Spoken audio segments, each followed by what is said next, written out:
Oke, selamat datang di Jejak Pemikiran. Kali ini kita akan membahas tentang gagasan-gagasan dari filsuf Islam. Nah, salah satunya yaitu dari filsuf Islam Al-Kindi, yang mana juga dikenal sebagai filsuf Arab. Untuk pembahasan kali ini kita akan membahas bersama teman diskusi saya, ada Teh Sarah Nabila dan juga Sofi Fitria. Oke, kita akan membahas mengenai lebih dalam pemikiran dari filsuf Al-Kindi. Gimana nih kabar kalian? Alhamdulillah sangat baik sekali. Nah, pembahasan Al-Kindi ini sangat menarik ya, karena beliau adalah seorang filsuf Islam. Alhamdulillah kabarnya baik juga ya. Nah, topik hari ini itu sangat menarik banget ya teman-teman. Apalagi banyak gagasan Al-Kindi yang sangat relevan dengan kehidupan kita hari ini. Nah, setuju banget gitu ya. Sebagai pembuka nih, kita akan membahas tentang salah satu kutipan dari Al-Kindi. Ini judulnya adalah filsafat adalah pengetahuan tentang kebenaran segala sesuatu sejauh kemampuan manusia. Gimana nih menurut Teh Sarah tentang kutipan tersebut? Baik, bahwa Al-Kindi itu adalah seorang filsuf yang lahir di Irak, di Kufah pada tahun 801 Masehi.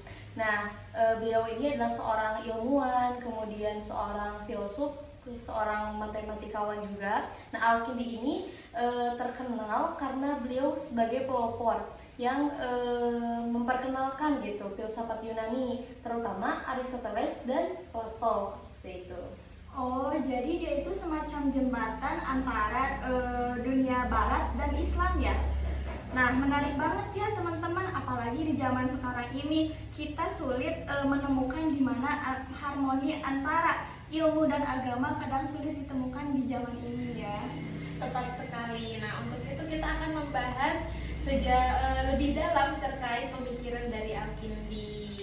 Oke, Teh Sarah bisa dijelasin nggak dua gagasan utama deh dari pemikiran Al-Kindi? Oke. Dua gagasan dari pemikiran filsafat Al-Kindi ya. Untuk gagasan yang pertama bahwa filsafat adalah jalan untuk menuju kebenaran. Nah, jadi Al-Kindi mempercayai bahwa filsafat dan agama ini bukanlah dua hal yang bertentangan.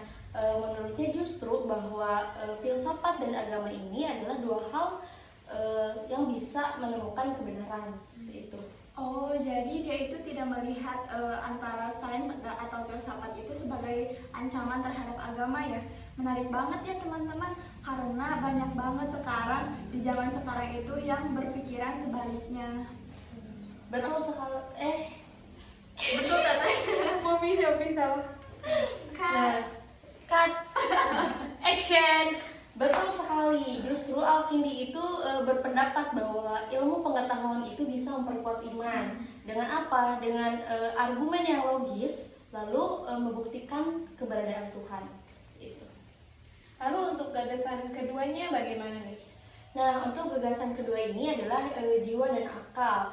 Nah, jadi Al-Kindi itu menggambarkan bahwa jiwa manusia ini sebagai elemen yang mulia, yang bertujuan untuk membuktikan kebenaran melalui akal.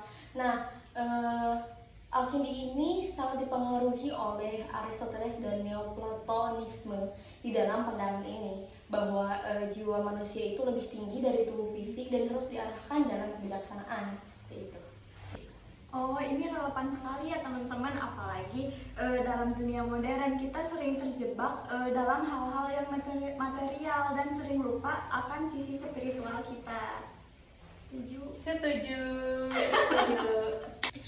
Nah, untuk hari ini pembahasannya yaitu mengenai pemikiran Al-Kindi yang bisa kita terapkan di dunia modern. Gimana menurut Sophie? Nah, menurut saya salah satu pelajaran penting dari Al-Kindi itu yaitu harmoni antara sains dan agama. Apalagi di zaman sekarang banyak sekali perdebatan antara keduanya. Tetapi Al-Kindi ini menunjukkan bahwa antara keduanya itu bisa saling melengkapi. Bagaimana dengan pendapat Sarah? Nah, betul sekali ya apa yang telah disampaikan. Nah, bahwa pendekatan Al-Kindi terhadap kebahagiaan ini sangat relevan, apalagi di zaman sekarang gitu ya, di tengah kehidupan yang materialistik ini, bahwa kita dapat belajar dari Al-Kindi bahwa kita harus berfokus terhadap hal-hal yang abadi seperti ilmu pengetahuan dan spiritual seperti itu. Oh iya, dan satu lagi teman-teman, menurut saya Al-Kindi itu mengajarkan kita untuk toleransi. Dengan belajar dari tradisi Yunani, dia menunjukkan bahwa kita bisa menghargai ide dan budaya dari orang lain tanpa menghilangkan sisi dari kita gitu teman-teman. Saya setuju banget nih. Jadi Al-Kindi itu seperti berkata bahwa kebahagiaan itu milik semua orang gitu ya. Dan kita tuh harus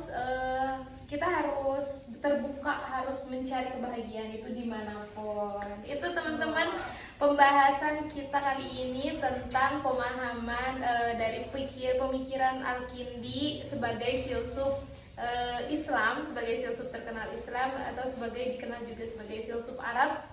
Itu saja pembahasan kita pada hari ini, diskusi kita pada hari ini. Maaf kalau ada kesalahan. Sekian dari saya, Salvi Isfi, ada juga sebagai dari Sari Nabila dan juga Sofi Fitria. kita pamit. Assalamualaikum warahmatullahi wabarakatuh.